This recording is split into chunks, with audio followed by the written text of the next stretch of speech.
बहुत सारी सोसाइटीज है सर जिन्होंने डेवलपर रीडेवलपमेंट में जाने का निर्णय ले लिया, डेवलपर के साथ अग्रीमेंट भी कर लिया, डेवलपमेंट अग्रीमेंट, एंड उसी के तहत फिर डेवलपर ने थोड़े खर्चे किए, प्रोजेक्ट का कन्वेंस लेके आए, डीम कन्वेंस भी डेवलपर ने किया, वो कन्वेंस लेके आए, प्रॉपर्टी कार्ड में कोई करेक्शन इशू था, एरिया करेक्शन इशू था, वो करवाया, फिर आईओडी लाने में देरी हो रही थी, इसीलिए फिर मॉनसून शेड भी लगवाए ताकि वो बिल्डिंग को थोड़ा लीकेज वगैरह सस्टेन कर सके, and in the same period आगे जाके वो आईओडी भी लेके आए।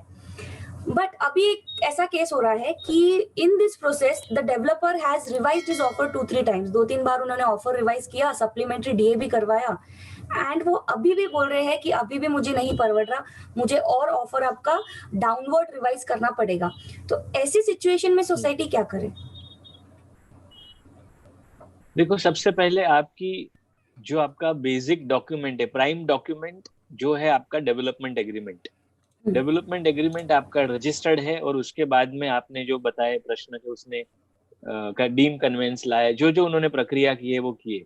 लेकिन सबसे पहले एक बात समझना जरूरी है कि यदि उसने ऑफर 1 से 2 बार रिवाइज कर चुके, तो अभी सोसाइटी को वो देखना है कि वो रियली फाइनेंशियली कैपेबल है कि नहीं है, नंबर 1। नंबर 2, आपने अपनी सोसाइटी का फिजिबिलिटी रिपोर्ट बनाया है कि नहीं। यदि रिपोर्ट बताता है कि बिल्डर की रिवाइज ऑफर ठीक है मार्केट कंडीशन के हिसाब से, अभी आप सब देख रहे हो डीमोनेटाइजेशन, प्रॉपर्टी के अंदर गवर्नमेंट के change in policy etcetera etcetera, तो हर एक बिल्डर अपनी ऑफर रिवाइज कर रहा है। तो यदि ये रिवाइज ऑफर जेन्युइन है कि नहीं है, वो सोसाइटी को अपना इंडिपेंडेंट आर्किटेक्ट के थ्रू, प्रोजेक्ट कंसल्टेंट के द्वारा उसको एक बार उसको स्टडी करना है। स्टडी करने के बाद लगेगा कि इसको बिल्डर में कुछ कमाने को नहीं मिल रहा है, बिल्डर रियली इसमें कुछ काम नहीं कर सकता है, तो आपको सोसाइटी को डिसीजन लेना है कि ये बिल्डर को फिर हटाना है। यदि कुछ वायबल ऑफर है, कर सकता है, और यदि बिल्डर आपसे कुछ झूठे वादे करता है, तो फिर आपको उस पर सोचना पड़ेगा।